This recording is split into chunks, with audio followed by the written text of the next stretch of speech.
¿Crees que medidas como vagones de metro o apps de tipo Uber exclusivas para mujeres podrían considerarse misándricas? Pues no sé, yo creo que sí. Bueno, lo puede considerar misándrico cualquier persona. O sea, si tontos no sobran, tontos sobran.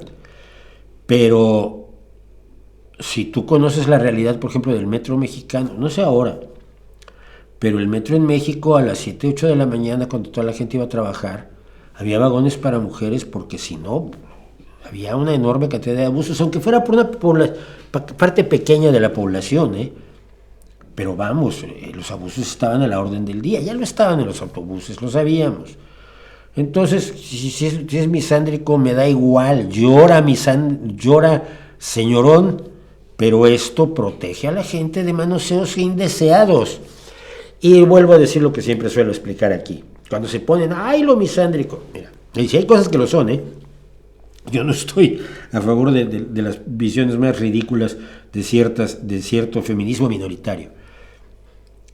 Si cuando tú te subes al metro te manosearan personas más fuertes y grandes que tú en promedio, todos los días,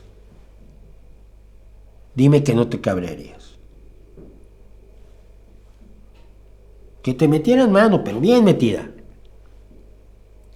Que te hicieran sugerencias, que te olieran el perfume hacia la oreja. Todos los días cuando vas a tu trabajo. Ja, ya no querrías un vagón para ti solo.